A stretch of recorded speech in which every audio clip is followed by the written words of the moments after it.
Gorogobbaash gorogobbaash qoromnu balleessi fuutu balleessi kan ala garaa nuuf ta'u ture.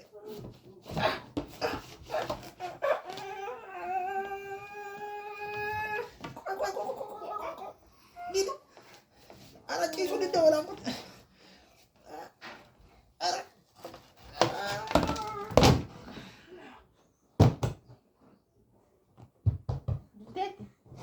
क्या बेरा लुबुशी है वो इग्निस असती बच्चे रहे होते कोई हरकत के कब कान चट्टो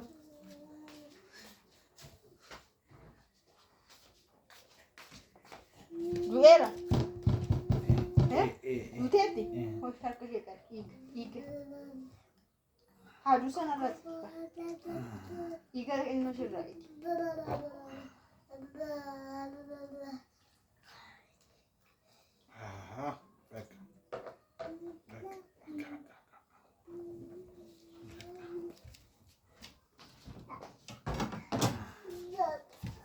Rakas.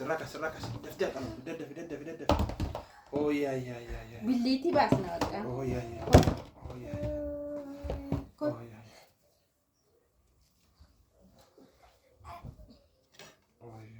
Billiti basna.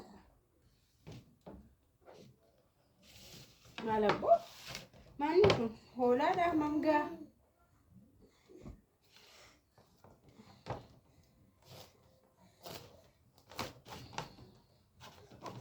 Billiti baasummaa dubartii baasa warje. Billiti dubartii baasa. Hojii keessani.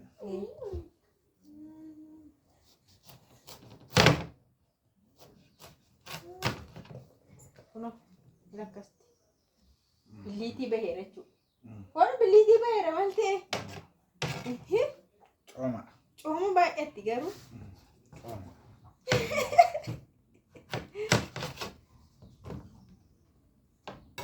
Maal jira?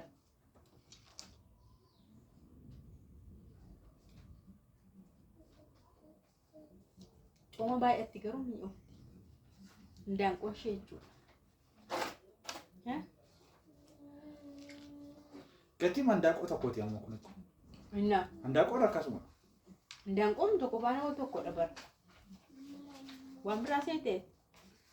Gatii indaanqoo faana tokkuma. Kana baay'ee kana ijoollee gammoojjiitu nyaata. Kana gammoojjii hojjaa nyaata ijoollee keenya.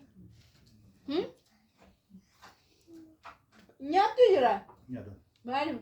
Buqqee nyaadhan buqqeen jaalladha. Buqqee dhalaalaa jira. Handaaqoon qalee fi uummata. Erga qaltee kaatee morma kuttee kaatee moo jira? Buqqeedhaan morma ishee kutee. Morma ishee kutee buqqee. Erga morma kutee kee nyaadhu. Afaan nama keessatti bosha qe'aa.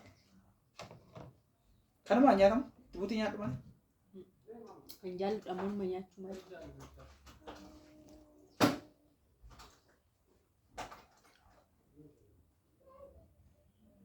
So maqaan isaa maal jedhama jira? Habaab jedhama afaan Amaariffaatiin afaan Oromootiin hin beeku. Kana fakkaata. Amaariffaan habaabiidha kun. Afaan Oromootiin buqqee waan immoo buqqee uumamaa kootti buqqee hin jaalladhu. Bifti isaa buqqee waan fakkaatu na jibbisi. Nyaattu irraa nama kana hunda qophaan nyaadhamu. Kana ittuma jedhiti gashallaxiifiti. Gashallaxiifiti kana ittuma jedhuti. Yeroo jiran na gargaari. Gashallaxiif. Jabaadhu gashallaxiifiti. Gatii hoolaa tokkotti baasee moo gatiin indaanqoo tokkotti baasee. Kunama meeqaan bitti? 230. Dhugaa? Ganzabni kosumatti makaa guyyaa. 230? Maal hin taatu qurraachi hin bitattu? Dhugaa kiiloodhaan gurguru. Kiiloon tokko birii 70. Waaqa yoo amma fakkeenyaaf kiiloon barbaade jetteeni irraa baqaskanii sii kennu kiiloo tokko. Ani immoo baqaqaan jaalladhu. Baqaqaa faatu isaan bira jira waan ta'eef isa baqaqaa sana hin barbaadu. Kan amma firiijii keessa kaa'ee yeroo barbaade nyaachuu hin danda'a jechuudha. Ati garuu akkas jibbite qoy. Maayini kun faayidaan isaa? Faayidaan isaa kun akkuma kuduraa fuduraatti bar jira. Akka kuduraa fuduraatti bar. Natti fakkaatu. Kun koo baay'ee jaallatamaadha. Natti fakkaatu. Waaqa. Sirrii argisan isin garuu garmalee akka jaallattan nan beeka. Jira laaqanni nyaatame yoo ka'e kun amma kukkutamee akkasti kukkutameetu hin dhiyeessamu. Iddoo an turetti jechuudha. Laaqana irratti sirriitti nyaatama. Achiyoo. Bakka baay'ee nyaata filatamu. Arabni kanaaf akka fuudhatee amma maqoo keessa deemti. Habaabiin jira. Baxxiiqiidha kun baxxiiq immoo maal jedhama? Inni bicaan sunoo maal jedhani bicaan? Habaabiin kaadha. Baxxiiq jedhama. Kun habaabiidha maachittis? Arabiffaan kun garuu naannootti garaagarummaa qabas ta'ee hin beeku jahaa siin jedhama baxxiiqi siin jedhama baxxiiqiin garuu ishee tokkodha. Ishee akka sukkaaramii oftu sana isheen garuu Kun arabiffaan jahaa jedhama? Jahaa.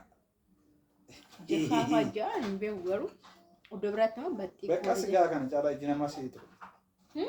Sigaa. Maal rakkoo qaba? Buqqee tokko guyyee tokkotti fixeetta. Hundaa'uun akka biyya Arabaa mi'aawu baay'ee. Dhugaa weeraratan ilaalaa diimina'uu sirriitti hin qabu. Kuni maaliif as fakkaate? Kuni baddaadha. Iddoon kuni baay'ee lafa diimaa miti jechuudha. Wantoonni akkasii warra barhaa irratti baay'ee barhaa gammoojjii keessatti warri oomishaman baay'ee mi'aawu. Warri immoo naannoo irratti jiru. Amma fakkeenyaaf ta'u bishooftuu dhabinni mi'aa. Baay'ee miti. Bishooftuu baay'ee miti. Bishooftuu. Mi'aawu gadi booda gara hawaasaatti gadi akka maal warra jiru. Warra lafti isaa sirriitti gubu. Lafa naannoo ta'etti. Kun amma naannoo bishooftuuti as naannoo Adaamaa maal xiqqoo warra akka lafa baddallee ta'anii keessaa dhufa. Kana baay'inaan mi'aawu. Baay'ee mi'aawu. Lafti naannoo baddallee kan jiru. Baay'ee mi'aawu akkasa. Boqqolloon koo wadde dakko. Boqqolloon gammoojjii baay'ee mi'aawu. Kanaaf gammoojjii goda kana qanii fidani. Qobaa koo waan ta'eef anumatu nyaatee fida waan ta'eef akka ajaa'ibaatti ishee nyaadha jechuudha. Nama tokko sii qala. Garuu akkam jalqabni isaa akkaataa qalumsa jira jechuudha. Qaleetti gombisee sahaanii. Dhugaa waaqa garuu biyya kanatti waan hundi akka salphaatti bitatamu hin jiru.